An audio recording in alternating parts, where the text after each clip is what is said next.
Fusion, the concept of fission and fusion in the European context relating to peace, security, and migrations.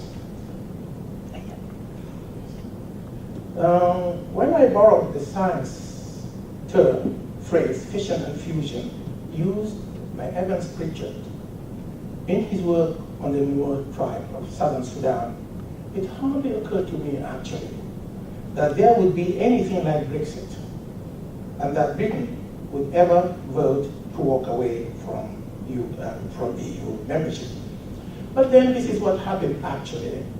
And I believe that the most overt reason for the supporters of this move revolves around issues of migration and security. Whatever causes that induce migration, there is always a definite relationship with peace and security, whether that be political, social, or economic in nature. However, the most important single factor that has been observed in recent years, leading to large-scale migrations, particularly from developing countries to developed countries, is that of political unrest, leading to serious peace and security infringements in home countries.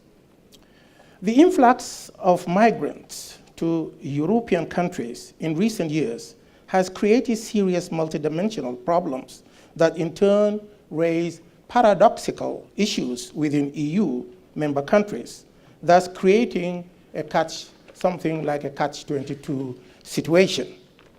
On one hand, while the presence of migrants in huge numbers, both skilled and unskilled, would provide cheap labor for which Europe is surely in dire need, it also creates, on the other hand, more deeper unemployment crisis, leading to overwhelming dissatisfaction and unhealthy competition within local labor markets. The immediate reaction against the migrants is evidenced in this soaring of hate crimes, political unrest, threatening imbalance in the socio-economic fabric of these societies, the host countries. Further paradox is also observable in the current moral stance within these European societies towards these migrants.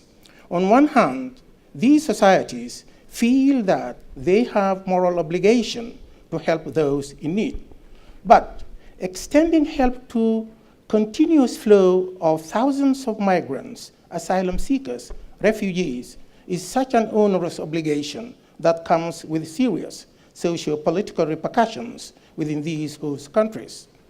Most of the EU member countries have reached a point in which the only option left to them is say, enough is enough. Some of the countries, even within the EU, they believe that Europe still has an obligation, moral obligation, to extend its hand to the refugees.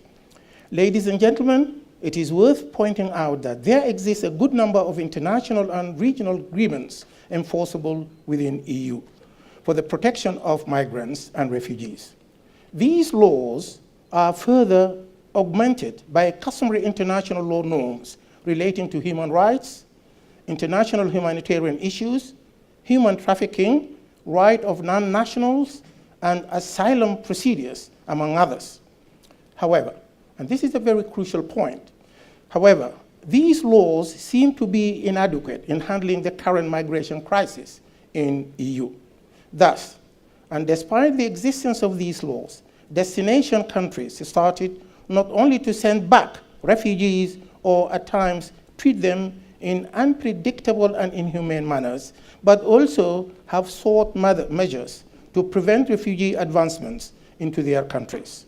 Needless to say, the influx of migrants to Europe have resulted in two important developments. First, it led to the rise of hostile and chauvinistic attitude towards migrants. Second, the latter situation necessarily warranted for serious reconsideration of relevant laws and policies concerning migration to Europe. However, the problem of inadequacy of laws is also seen squarely in the failure of these laws to provide satisfactory protection to the EU citizens against those recalcitrant migrants who bring and tend to resolve their political differences and cultural differences in their own way, the way they were doing in their home countries. The way they were doing and settling their problems, definitely, when they apply these kind of solving problems in Europe, definitely it will not be acceptable to the Europeans. It is ironically noticed that those very people who came running for security, running for peace, running for better life, they are the same people who are creating the same insecurity and in the newfound place or in the host countries. It is really important to point out that there is a cyclical relationship between peace, security, and migrations. The number of international migrants seem to be growing faster than the world's population, the fact of which would eventually result in an increment in the share of migrants in the global population, which actually reached to 3.3% in 2015 compared to 2.8% in the year 2000. Don't worry about this big bundle, actually. It's just I'm jumping all these, so don't worry about it. I want to mention the relationship that I mentioned about peace, security, and migrations and the existing legal initiatives that present in Europe. International migration law and refugee policy is predicated upon Article 14 of the United Nations Declaration of Human Rights, which recognizes the right of persons to seek asylum from persecution in other countries. The laws and policies of the EU on asylum and refugee has been codified in several protocols, regulations, and directives. In addition, the decisions of the European Court of Human Rights have also helped to develop legal stance towards migrants. More specifically, the 1951 Convention relating to the status of refugees serves the basis for the protection of refugees and asylum seekers. Under the EU refugee and asylum law framework, there are comprehensive and specific provisions on issues affecting refugee and forced migrants. Such include access to territory of procedures, status of refugees and documentation, asylum, determination and barriers to removal, procedural safeguard and legal support, private and family rights, detention and restriction of movement, issues on forced return, economic and social rights, and right of persons with specific needs. Furthermore, the right to asylum of any person who entered the Schengen border is guaranteed under Article 18 of the EU Charter of Fundamental Rights. The European Court for Human Rights decision in the case of Ahmad against France in 1976 prohibits the detention of any person in transit zone. Such detention is considered to be a deprivation of liberty. In addition, Article 3 of the European Court of Human Rights prohibits the torture of immigrants or refugees while in transit. Under the provision of Schengen Border Code, Article 12 guides against expulsion of refugees on the high seas. This was the basis of the decision in Harris Jama against Italy, where the Italian Coast Guard intercepted a group of 200 migrants on the high seas. I mean, this is a very famous case, which most of them were Libyans. And those, I think, some of them, they said that some Sudanese were on board. But then what happened is that the court decided that pushing back at sea was considered by court a violation of freedom of migrant and a breach of the human rights. The decision also established the right of refugee to seek remedies under EU regulations. In the case of migrant fleeing conflict and war, EU laws guarantees that states have a limited right to decide whether to grant them access into EU. such decision must be respected, EU laws and the European Court of Human Rights and other human rights provisions. Importantly, there are limitations under EU laws on the right of states to deny or turn away migrants at its borders, particularly with respect to forced migrants. Now, let us go back and see the nature and condition of migrants are also part of the consideration in granting residence and asylum in the EU. The categories of migrants include asylum seekers, recognized refugees, victims of trafficking, persons affected by Rule 39, and migrants in irregular situation, among others. The EU Directive of 2004 on resident permit for victims of anti-trafficking directive provides that personal situation of the victims should warrant that they be given residence permit. According to the European Committee of Social Rights, certain rights are accruable to irregular migrants. These rights include the right to medical assistance, right to shelter, and the right for education. Ladies and gentlemen, if we notice in the current situation, you will notice that there is a breakdown of EU refugee policy, which has affected the principle and concept of non-refoulement. What do we mean, or what is meant by non-refoulement, is a concept in refugee law which prohibits returning of refugees or asylum seekers to a country or territories where risk or threat exists towards his or her life and freedom. The territory within the meaning of non-refoulement could include the home country or any other country deemed to be unfavorable to the life of the refugee.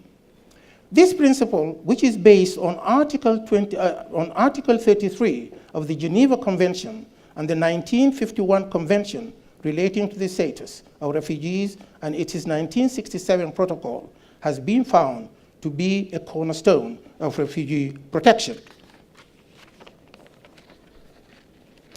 Under EU laws, Article 78 of the Treaty of the Functioning of the European Union incorporates the principle of non-refoulement in accordance with its application under the Geneva Convention.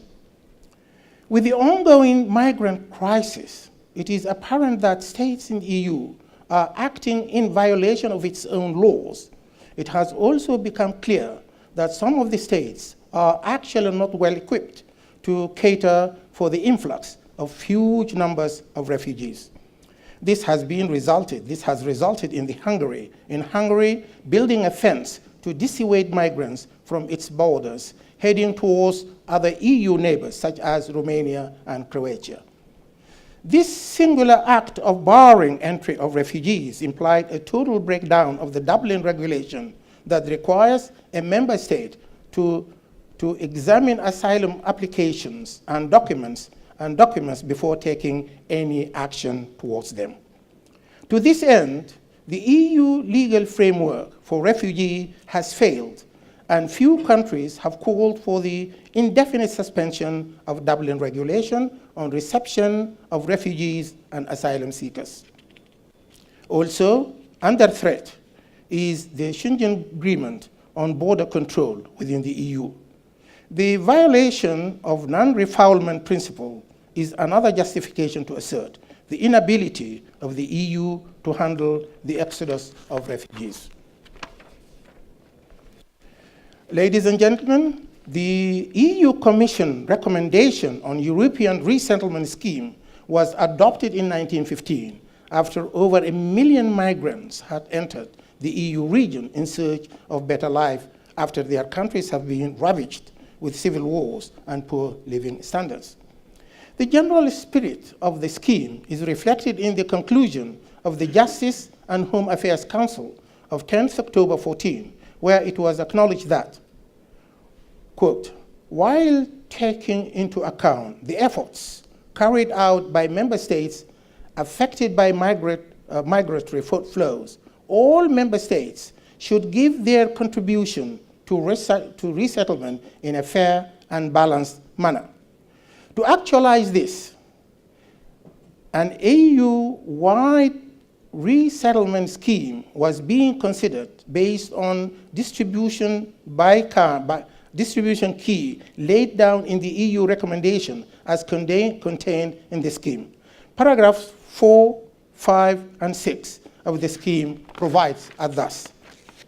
Paragraph 4 says, the scheme should consist of a single European pledge of 20,000 euros, 20,000 members, resettlement places for persons to be resettled.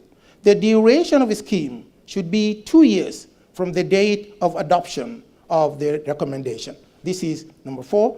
The directive number 5, the overall pledged resettlement places should be allocated to member states in accordance with the distribution key in the annex. In case associated states decide to participate in the scheme, the distribution key would be adapted accordingly. 6, the priority regions for resettlement should include North Africa, the Middle East, and the Horn of Africa, focusing in particular on the countries where the regional development and protection recommendations are implemented. Then, since the recommendations are not considered in any way a legally binding document on the EU member states, the above scheme was proved to be unsuccessful. Henceforth, different countries preferred to manage migrant crisis and its consequential effects of increasing spates of insecurity in their own unique ways.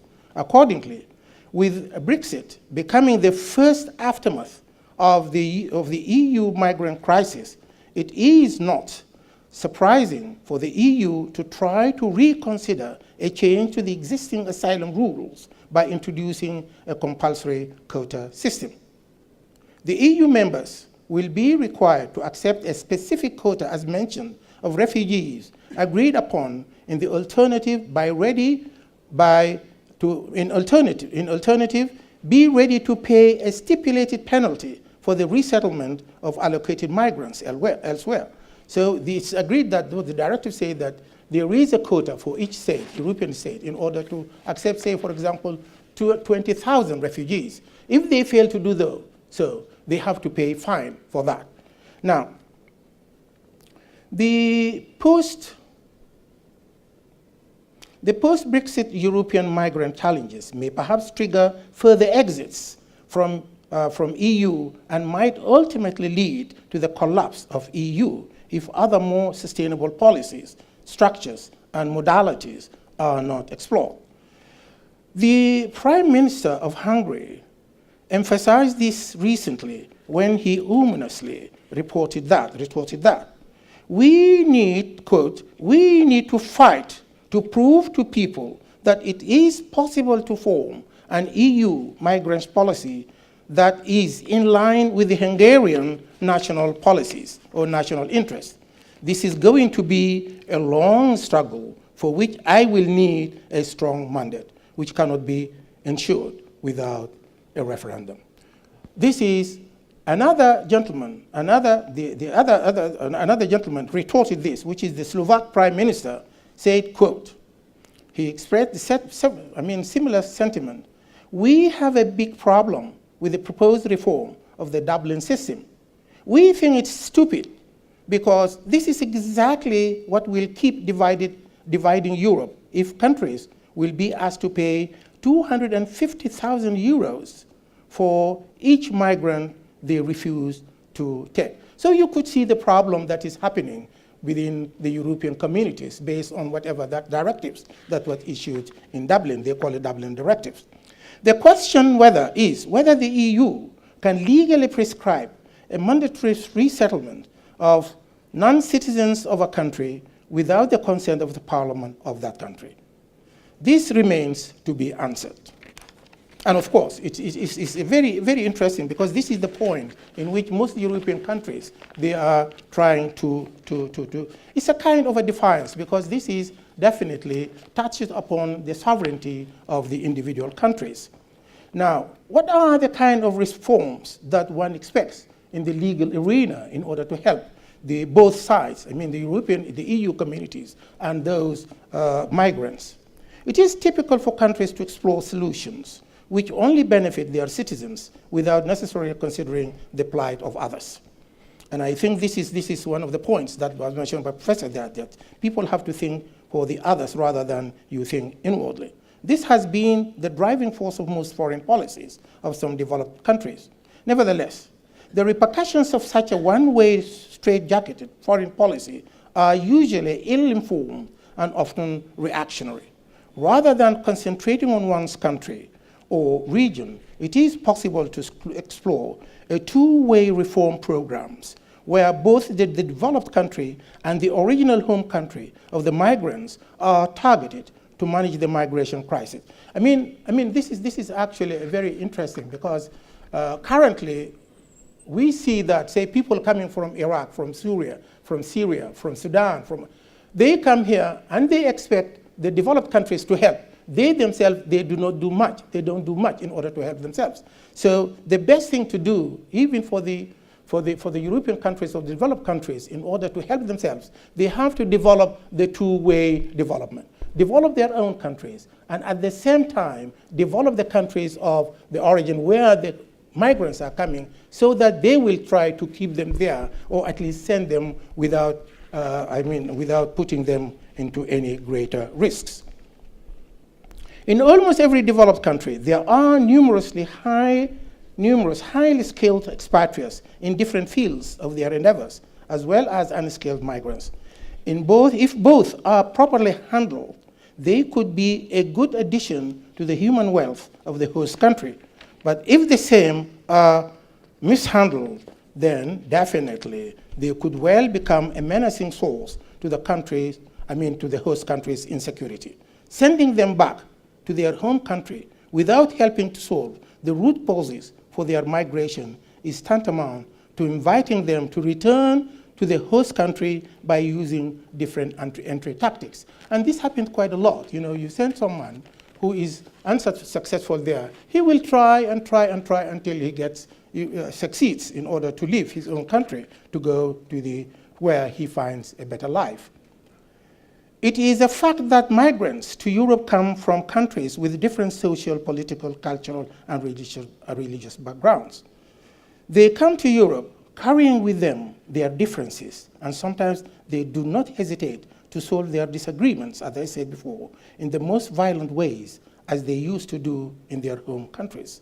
Such practices in form is found alien and unacceptable to most European societies, since by doing they are disturbing peace and create sense of insecurity within the host community. Now, the fission and fusion, as I said, factor created by the presence of alien bodies in the society would surely give rise, on one hand, to a heightened sense of insecurity, which would engender resistance as a general reaction from the host community. The migrants, on the other hand, would also feel insecure as a result of unfavorable reactions from the members of the host community. In a recent Financial Times report, it was reported that Germany currently fears what it considered as the influence of homegrown militants on Muslim migrants, particularly the Syrian migrants. The fear is that homegrown militants are recruiting and radicalizing Sunni Muslims from Syria, a development that could complicate efforts to integrate the newcomers and pose a long-term threat to Germany's security. Similar concerns have been raised in various European countries and the United Kingdom, but one thing that is not often emphasized is the fact that migrants also feel insecure in the host communities. To overcome these mutual fears, the host countries should develop programs in collaboration with selected expatriates who will be able to engage with the migrants in the host countries. Like whatever Prof was saying, I think if these programs, they invite the expatriates who are of this country, you find them in, like for example, Sudanese, you have a development, you have activities if you invite the Sudanese expatriates, who are most of them, some of them are very, very well equipped and well skilled, and some of them they studied even in UK. If you involve them, call them on board to take part in your programs, they can create a better communication with the people from their own countries. Also, I don't know how much is left for me. 5 minutes. Oh, that's pretty little. Okay, thank you. Okay, I think I'll jump some of the issues. There is one important point which I want to say, that there must be an effective filtering system. The current filtering system is haphazard, and I think we need to have a good filtering system in order to allow those, rather than sending them, whoever comes, you send them away. I think you need to screen and to have a better way of screening and allowing these people. The filtering process may involve the following preliminary 3 steps, which may enhance, further improve the country. Respect the principle of non-refoulement, positive profiling, and targeted training programs.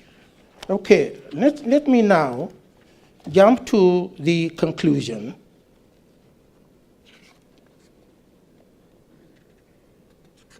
There is an issue of inverted transfer of knowledge, in which you need to train those who are with them and then take them back home in order to develop their own country. And definitely, if a peace is created and stability, whether economic or social or political, definitely you will not have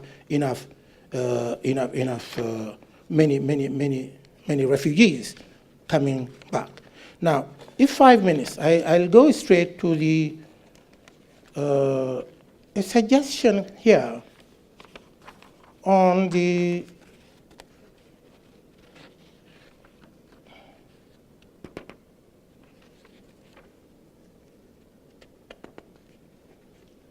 yes. The suggestion is how to create something which I call the International Commission for the Development. The policies include setting clear criteria for the filtering system, which inwardly, and then to create United Nations Commission on Resettlement and International Development.